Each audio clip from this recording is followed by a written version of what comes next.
Christian minority ఆశాజ్యోతి శ్రీ నారా చంద్రబాబు నాయుడు గారిని సాధారణంగా వేదికపై ఆహ్వానిస్తున్నాం.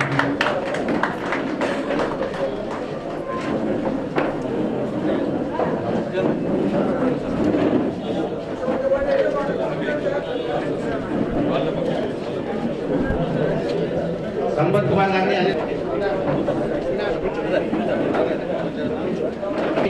నాయకులు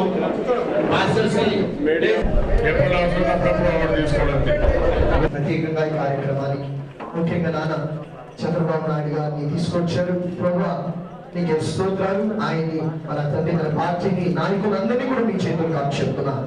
దీనించండి నామంలో ప్రార్థిస్తున్నామా తండ్రి. ఆమేన్.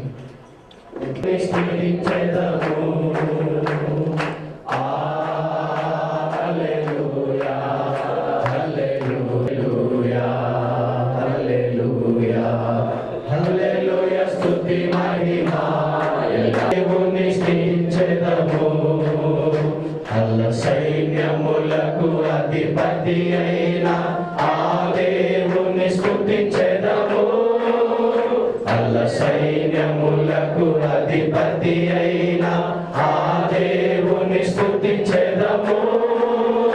అల్ల సంగములను దాటించిన ఆ యెహోవాను స్తుతించెదము. అల్ల సంగములను దాటించిన ఆ యెహోవాను స్తుతించెదము. హల్లెలూయా స్తుతి మహిమా ఎల్లా, హల్లెలూయా స్తుతి మహిమా ఎల్లప్పుడు దేవుని స్తుతించెదము. ఈ సమయంలో దేవుని వాక్యాన్ని చదువుతున్న మన వద్దులో నేను యెహోవాను గురించి చెప్తున్నాను.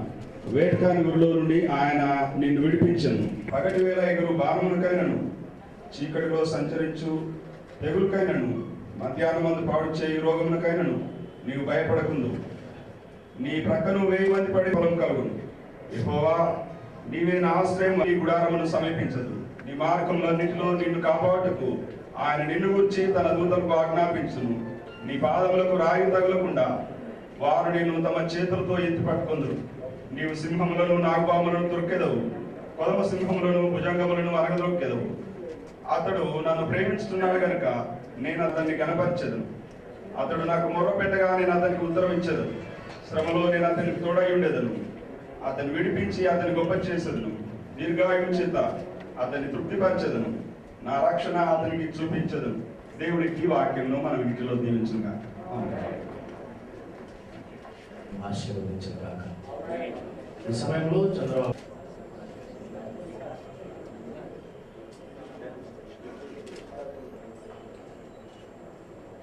దాడులు జరుగుతున్నాయి సార్.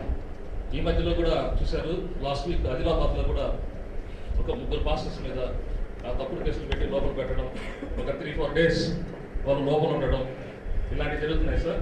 దానికోసం మీరు మాకు కొంచెం పాస్టర్స్ తరఫున మీరు సపోర్ట్ చేయాలి సార్. ఒకటి. రెండవది, చంద్రబాబు నాయుడు గారు ఆంధ్రప్రదేశ్ ఒక డైరెక్షన్ ఇచ్చారు సార్. అది ఎవరు అవునన్నా కాదన్నా అది నిజం సార్. సో అదే డైరెక్షన్లో మళ్ళీ ఇంకోసారి ఆంధ్రప్రదేశ్ వెళ్ళాలి అని మేము ఇష్టపడుతున్నాం సార్. సో మా యొక్క ప్రభునామంలో వందనాలు చెల్లిస్తున్నాం. పరిధిలో ఉన్నటువంటి కొన్ని సమస్యలను మీ దృష్టికి తీసుకురావడానికి ఇష్టపడుతున్నాం. వాంగ్రి మండలం ప్రాంతంలో మరి 50 మంది పేద క్రైస్తవులు ఉన్నారు.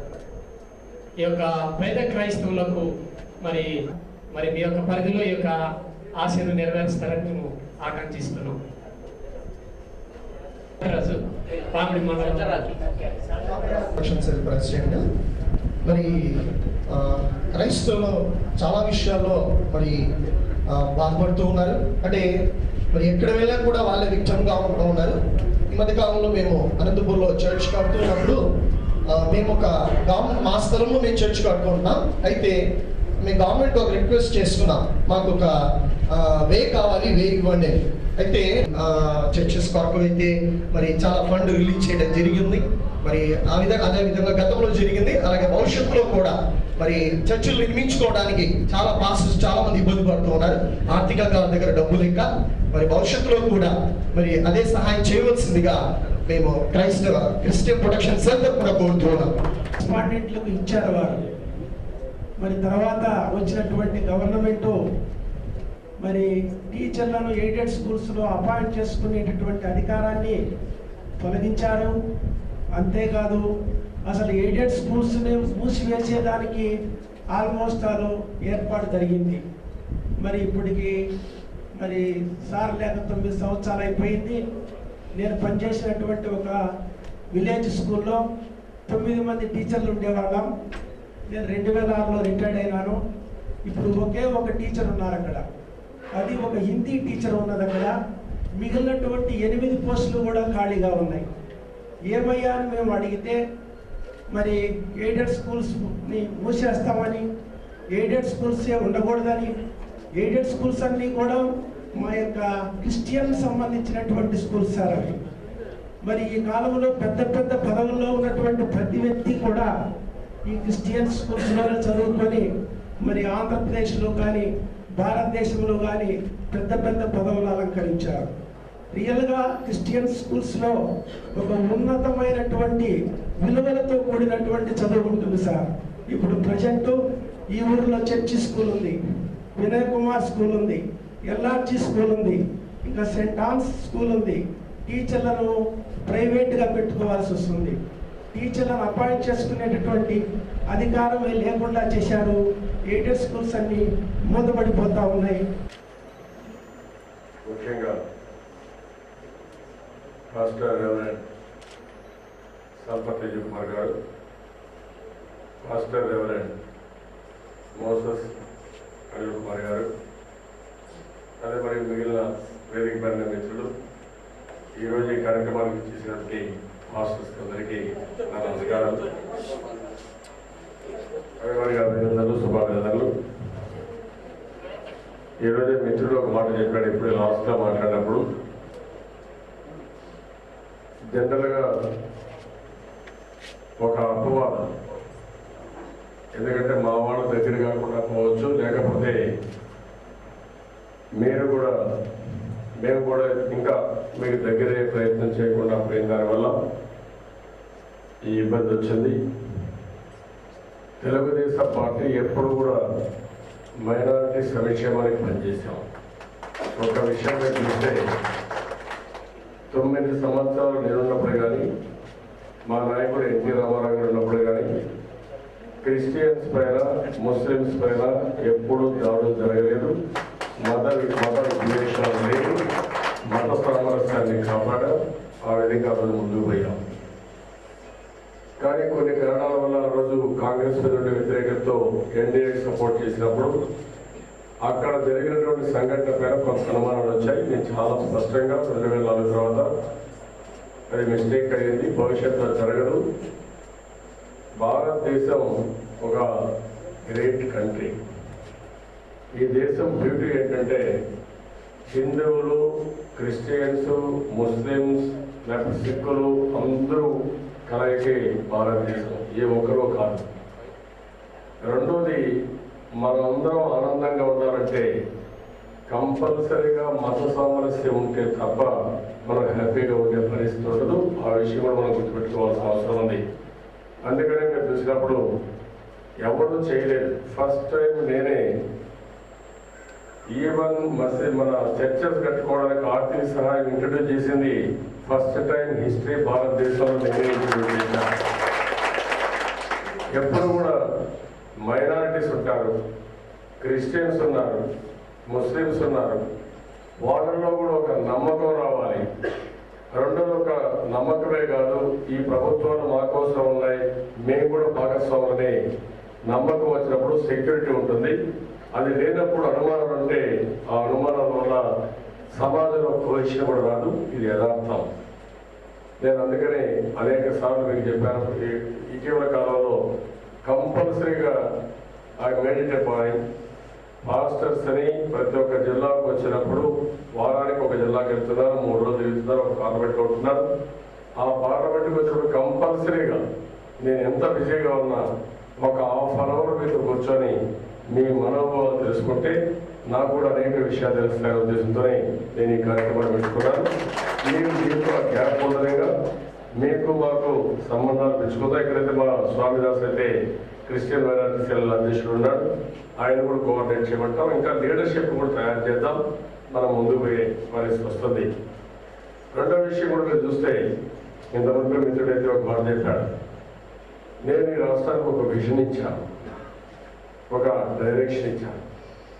ఆ డైరెక్షన్ ప్రకారం అన్ని కులాలు మతాలు అందరూ కూడా ఆనందంగా ఉండాలి, చదువు బాగా నేర్చుకోవాలి. ఇప్పుడు మా మిత్రులు ఒకటి చెప్పారు, క్రిస్టియన్ మిషనరీస్ అంటే నాకు అపారమైనటువంటి గౌరవం. దానికి కారణం సేవాభావంతో పనిచేసే సంస్థలు ఏమైనా ఉన్నాయంటే అందులో మొదటి స్థానంలో క్రిస్టియన్ మిషనరీస్. ఎడ్యుకేషన్ కావచ్చు, ఆరోగ్యం కావచ్చు, స్వచ్ఛందంగా పనిచేసే వాలంటీర్ ఆర్గనైజేషన్స్ కావచ్చు, ఏదైనా సరే వెళ్ళి కూడా చాలా బాగా ప్రమాణంగా పనిచేస్తున్నాయి. వీళ్ళని ఎంత ప్రోత్సహిస్తే అంత అభివృద్ధి జరుగుతుంది. మళ్ళీ క్రిస్టియన్ మిషనరీస్ అంతా పనిచేసి ఓన్లీ క్రిస్టియన్సే పనిచేయడం లేదు, అందరికీ పనిచేస్తున్నాయి. ఈరోజు క్రిస్టియన్ మిషనరీస్లో స్కూల్స్లో కాలేజ్ అయిన వాళ్ళు బ్రహ్మాండమైన పొజిషన్స్ కాలేజీ లెవెల్లో కానీ రాష్ట్ర స్థాయిలో వచ్చారు. ఇది యథార్థం. రెండోది కూడా నాకు మిమ్మల్ని చూస్తే ఇది వచ్చి కాసేపు కూర్చున్నప్పుడు ఎంత సమయం అనేది కూడా మర్చిపోతున్నాం. దానికి కారణం మీ ప్రేయర్స్ కానీ, అదే మాదిరిగా మీ బైబిల్లో ఉండే వచనాలు కానీ ఇవన్నీ చూసినప్పుడు మళ్ళీ మనం ఎనర్జీని ఛానలైజ్ చేస్తున్నాం. దానివల్ల ఇంకా కూడా మంచి మనుషుల్లో కూడా మార్పు వచ్చే పరిస్థితి వస్తుంది. ఇలాంటి చాలా సుగుణాలు ఉన్నాయి. అదే మరి ఇంకొక విషయం కూడా మీరు చూస్తే, ఫస్ట్ టైం స్టేట్ లెవెల్లో ఎప్పుడైతే క్రిస్మస్ అప్పుడు అంతవరకు ఎప్పుడు టీ కాఫీ ఇచ్చేవాళ్ళు కాదు. యాజ్ చీఫ్ మినిస్టర్గా నేను ప్రారంభించాను. మొదటిసారి మాస్టర్స్ అందరినీ, ఫాదర్స్ అందరినీ పిలిచి హైదరాబాద్లో ముఖ్యమంత్రి టీ ఏర్పాటు చేయడం కూడా మొట్టమొదటిసారి నాతోనే ఒక సాంప్రదాయం ప్రారంభమైంది. ఇప్పుడు జరుపుకుంటున్నాం. ఆ రోజు కూడా మళ్ళీ టీకి అందరినీ పిలిచి ఇవన్నీ చేస్తున్నాను. అయితే ఇక్కడికి వచ్చినప్పుడు నేను ఒకటే మీకు అందరికీ విజ్ఞప్తి చేస్తున్నాను, తెలుగుదేశం పార్టీ మైనారిటీ హక్కులు కాపాడుతాం. మైనారిటీ అంటే ఒక్క ముస్లిమ్సే కాదు, క్రిస్టియన్స్ ఉన్నారు. తప్పకుండా మీ హక్కులు కాపాడాలి. మొట్టమొదటి ఉండే పార్టీ తెలుగుదేశం పార్టీ. ఇది మీరు అందరూ గుర్తుపెట్టుకోవాల్సి మేము అందరినీ కోరుకుంటున్నాను. మీ సమస్యలు కానీ, మీ హక్కులు కానీ. ఈరోజు మిత్రుడు ఒక మాట చెప్పాడు, ఆదిలాబాద్లో ప్యాస్టర్స్ పైన దాడి జరిగిందని. ఏదైతే ఒక జీవో ఉందో ఆ జీవో అడ్డం పెట్టుకొని కావాలని చెప్పి దాడులు చేసే పరిస్థితి వస్తూ ఉంది. ఆ రోజు తెలుగుదేశం పార్టీ లాంటి జీవోలు రాజశేఖర్ వచ్చిన తర్వాత జీవో తీసుకొచ్చారు. అంతకుముందు జీవో కూడా లేదు. జీవో లేకపోయినా ఎక్కడ కూడా ఏ సమస్య లేదు. ఆ జీవో వచ్చిన తర్వాత ప్యాస్టర్స్ పైన దాడులు పెరిగే పరిస్థితి వచ్చింది. దాన్ని కూడా మేము ఖండిస్తున్నాం. 100% ఎక్కడ మీ మీద దాడులు జరిగినా అది మంచిది కాదు. దాన్ని తీవ్రంగా ఖండించడమే కాకుండా పూర్తిగా మీకు సంఘీభావం తెలియజేస్తామని చెప్పి కూడా నేను మీకు తెలియజేస్తున్నాను. ఇంకో పక్కన ఎయిడెడ్ టీచర్స్ అన్నీ కూడా నేను ఉన్నప్పుడు అన్నీ కూడా ఇచ్చాం. ఇప్పుడు ఎయిడెడ్ టీచర్సే కాదు, మీరు ఓన్గా కూడా బ్రహ్మాండంగా చేస్తున్నారు. అలాంటప్పుడు క్రిస్టియన్ మిషనరీస్ నడిపే అన్ని స్కూల్స్ కానీ, కాలేజెస్ కానీ, హాస్పిటల్స్ కానీ ఏదైనా ప్రభుత్వం ఎయిడ్ ఇస్తా ఉంటే దాన్ని కంటిన్యూ చేయాలి తప్ప దాన్ని డిస్కంటిన్యూ చేయడం కరెక్ట్ కాదు. ఏలాంటి మిషనరీస్కి ఇచ్చిన డబ్బులు 10 రూపాయలు ఇస్తే 10 రూపాయలు పని అవుతుంది. అదే గవర్నమెంట్ చేసే పని 10 రూపాయలు ఖర్చు పెడితే 3 రూపాయల పని కూడా కావడం లేదు. ఇది యథార్థం. తప్పకుండా దీన్ని సహకరిస్తానని చెప్పి కూడా నేను మీకు తెలియజేస్తున్నాను. ఫండ్స్ కోసం అడిగారు, చర్చస్ కోసం ఇవి ఇవ్వాలి. ఇది తప్పకుండా బడ్జెట్ పెట్టాల్సిన అవసరం ఉంది. దీనికోసం గట్టిగా పోరాడతాం. నేనైతే చాలా స్పష్టంగా రేపు ఎప్పుడు అధికారంలోకి వచ్చిన తెలుగుదేశం పార్టీ 100% ఈ యొక్క చర్చెస్ కన్స్ట్రక్షన్ కి మళ్ళా ఫండ్స్ ఎంత అవసరమైతే అంత పెట్టి అన్ని విధాలు అభివృద్ధి చేస్తాను. మా అబ్బాయి మ్యారేజ్ అయితే నేను మొత్తం 50 లక్షల రూపాయలు ఇలాంటి మిషనరీస్ కానీ, వాలంటీర్ ఆర్గనైజేషన్స్ కి చేయించాం. ఎన్టీఆర్ మెమోరియల్స్ కూడా దృష్టిలో పెట్టుకొని ఏం చేయాలో చేస్తానని కూడా నేను మీకు తెలియజేస్తున్నాను. ఇంకో పక్కన డ్రింకింగ్ వాటర్ ఒకటి ఎంఎన్ కుట్టలో, అదే మాదిరిగా చర్చ్ ప్రాబ్లం ఒకటి, ఈ 2 జరిగాయని ఏకంగా చెప్పారు. ఇది నేను కూడా టేకప్ చేస్తాను. ఎంతవరకు చేయగలుగుతాం తప్పకుండా ఫైట్ చేసి న్యాయం చేపిస్తాం. ఇంకో పక్కన ఏవైతే ఈరోజు అసెంబ్లీలో కూడా రేజ్ చేయమని మిత్రులు చెప్పాడు, ఈ చర్చెస్కి వెళ్ళి ఫండ్స్ లేవని తప్పకుండా రేజ్ చేస్తాం. Will fight it out. ఇది కాకుండా క్రిస్టియన్ మిషనరీస్ యొక్క ఆస్తులు అన్యాక్రాంతం అవుతున్నాయి.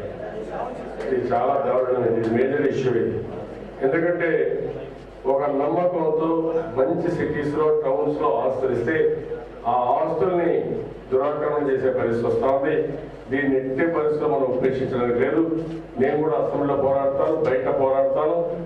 మీకు 100% కాపాడడానికి ఏం చేయాలో మీరు కూడా చొరవ తీసుకోండి. మీకు అండగా మేము ఉండి అన్ని విధాలా పోరాడతాం. సరే, మా గవర్నమెంట్ వచ్చేప్పుడు క్వశ్చన్ లేదు. ఎందుకంటే యథా రజ తదా ప్రజ, మీకు అందరూ తెలుసు. గవర్నమెంట్ పరంగా ఎవరు తోకనెప్పుడు గవర్నమెంట్ వీక్ గా ఉంటేనే ఇలాంటి సమస్యలన్నీ వస్తాయి. ఆ పరిస్థితి మన రాష్ట్రంలో ఇప్పుడు వచ్చింది కాబట్టి ఇవన్నీ వచ్చాయి. ఏదైనా దీని మీద రాజీ లేనటువంటి ఇది చేస్తామని కూడా నేను మీకు తెలియజేసుకుంటూ, ఇంకొక పక్క నేను ఏం చెప్పానంటే, క్రిస్టియన్స్ ఎవరైతే కన్వర్ట్ అవుతున్నారో వాళ్ళని బీసీస్ కింద కన్వర్ట్ చేస్తున్నారు.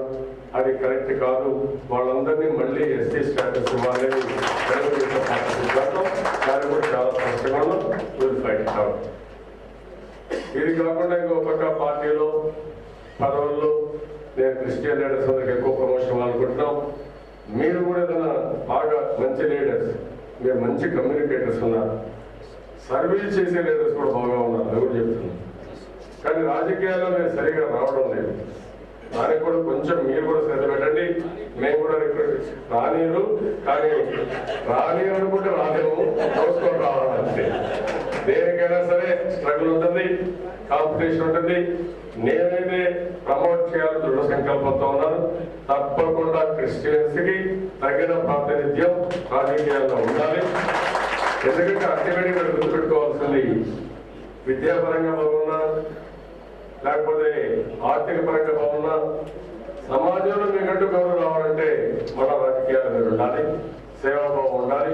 దాన్ని కూడా మీరు ముందుగానే తప్పకుండా కోఆపరేట్ చేస్తాను, అన్ని విధాలు సహకరిస్తానని తెలియజేసుకుంటూ, ఇంకొక సమస్య మీరు ఫేస్ చేసే సమస్య బరియల్ గ్రౌండ్ ఒకటి. ఇది కూడా మేజర్ సమస్య, చాలా ఇబ్బందులు ఉన్నాయి. దానికి కూడా నేను ఇప్పుడు పోరాడతాను. ఇవన్నీ నేను ఎలక్షన్ మేనిఫెస్టో కూడా పెట్టి ఏ విధంగా మిమ్మల్ని అనుకోవడం కోసం ఈ బరియల్ గ్రౌండ్ అన్ని చేస్తానని చెప్పి కూడా నేను మీకు తెలియజేసుకుంటూ, ఇంకో పక్కన కనీసం ఇంటి జాగా లేకుండా ఇల్లు లేకుండా అవసరపడే పరిస్థితి వస్తుంది.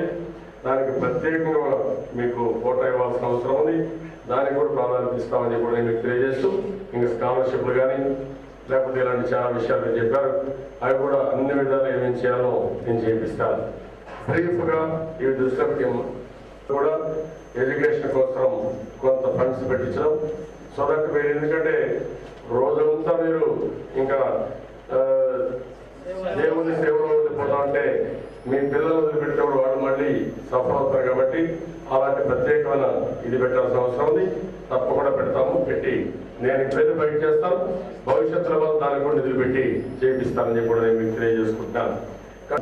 నా ఆలోచన ఒకటి, ఈ దేశం బాగుండాలి.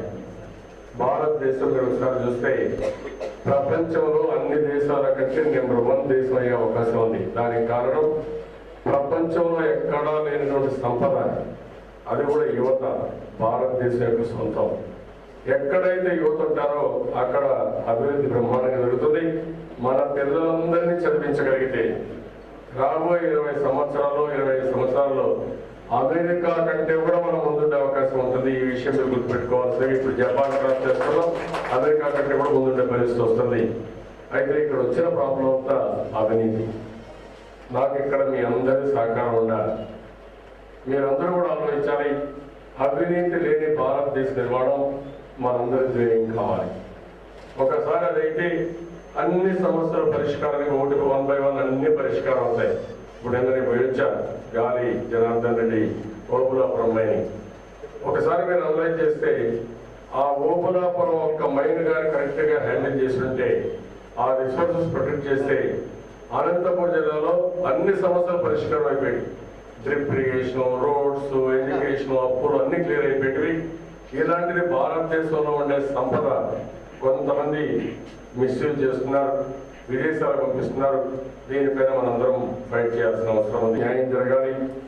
చాలా ఇబ్బందులు ఉన్నారు, అప్పుల పాలైపోయారు, వాళ్ళకి న్యాయం జరగాలి. పేదరికం లేని సమాజాన్ని చూడాలనేది నా జీవితాశయం. తప్పకుండా ఇది సాధ్యమని నిరూపిస్తాం. మీరు కూడా నిండు మనసుతో ఆశీర్వదించాల్సిందిగా, దేవుడిని ప్రార్థించాల్సిందిగా మరొకసారి కోరుకుంటూ, మనందరం కూడా అప్పుడు కలుస్తూ ఉంటాం. అవసరమైన కొన్ని పేర్లు కూడా కానివ్వండి, వలసినవి హైదరాబాద్ పిలిపించి బ్రెయిన్ స్టామింగ్ పెట్టుకున్నాం. అల్టిమేట్గా హిందువులు, ముస్లింలు, క్రిస్టియన్స్ అందరూ కలిసి ఉండాలి. మీకు తగిన ప్రాతినిధ్యం ఉండాలి, తగిన గౌరవం ఉండాలి, అన్ని రంగాల్లో మీరు అభివృద్ధి కావాలి. దానికి ప్రత్యేకమైన శ్రద్ధ తెలుగుదేశం పార్టీ అధ్యక్షుడిగా చూపిస్తాను. మీరే చూస్తారు, న్యాయం చేస్తాం. అంతవరకు మీకు అండగా నేను ఉంటానని చెప్పి మరొకసారి తెలియజేసుకుంటూ, అదే మరి ఇప్పుడే అనంతపురం జిల్లా పాస్టర్స్ యొక్క వెల్ఫేర్ సొసైటీ సెల్ నెంబర్ 9 ఇచ్చారు. అవి కూడా నేను దృష్టిలో పెట్టుకుని ఈవినింగ్ వర్కౌట్ చేయాలో వర్కౌట్ చేస్తానని తెలియజేసుకుంటూ, ఒక విలువైనటువంటి సూచనలు ఇచ్చిన మీ అందరినీ మరొకసారి మనస్ఫూర్తిగా అభినందిస్తూ, మిమ్మల్ని కలవడం నా అదృష్టంగా నేను భావిస్తూ మీ అందరి నమస్కారం. ఈ సమయంలో మరి మనమందరము చేతులు చాచి ప్రార్థన చేద్దాం. ఆ తర్వాత చేతులు చాపి మన మధ్యకు విచ్చేసినటువంటి గౌరవనీయులు మాన్యశ్రీ చంద్రబాబు నాయుడు గారిని, వారిని దేవుడు అన్ని విధములు ఆదరించి ఆశీర్వదించి ఆయుర ఆరోగ్యములు వారికి ప్రసాదించి రాబో కాలంలో ఈ రాష్ట్ర శ్రేయస్సు కొరకు, దేశ శ్రేయస్సు కొరకు వారిని అన్ని విధములు ఆశీర్వదించి వర్ధిల్లున్నట్లు అందరూ కూడా నేను ఈ ప్రార్థనలో ఏకీభవించవలసిందిగా మీకు మనవి చేస్తుంటున్నాను. అలాగే అందరము పరలోక ప్రార్థన నేను చెప్పుచుండగా పలుకవలసిందిగా ఇక్కడ వేదికను అలంకరించిన పెద్దలందరినీ, మా తండ్రి నీ నామము నీ రాజ్యము వచ్చుగాక, నీ చిత్తము పరలోకమందు నెరవేరినట్టు భూమి యందును నెరవేరును కాక. మా అనుదిన ఆహారము నేడు మాకు దయచేయము. మేము క్షమించినట్లు మా తప్పిదములను క్షమించుము దేవా. మమ్ములను శోధనలోనికి రాజ్యము శక్తియు తండ్రి యొక్క సమావేశాన్ని, ఈ సహవాసాన్ని సన్నిధిలో ఆయా కాలాల్లో మీ కుమారులను కుమార్తెలను మీరు లేపుతూ బలపరుస్తున్నందుకు వందనాలు. అట్టి స్థితిని మరి ప్రభా ఇదిగో మీ కుమారుడు విధంగా మీరు చేసినందుకు వందనాలు. గౌరవనీయులు మాన్యశ్రీ చంద్రబాబు నాయుడు గారిని అన్ని విధముల తండ్రి మీరు బలపరిచి ఆశీర్వదించి ఆయుర ఆరోగ్యములనిచ్చి నైనా వారు కలిగి ఉన్నటువంటి ప్రతి భవిష్యత్తు ప్రణాళికలు తండ్రి మీరే నీ దయగలిగినటువంటి కరుణా హస్తముతో కీర్తనలు 91 అధ్యాయ ప్రకారంగా మరి ప్రభావ చంద్రబాబు నాయుడు గారికి అన్ని విధములైనటువంటి గౌరవనీయులైనటువంటి ప్రతి నాయకులు పెద్దలందరినీ చేరి వచ్చినటువంటి దైవజనులు పాస్టర్స్ అందరినీ ఈ సమావేశంలో మీరు వారిని అన్ని విధములా బలపరచండి.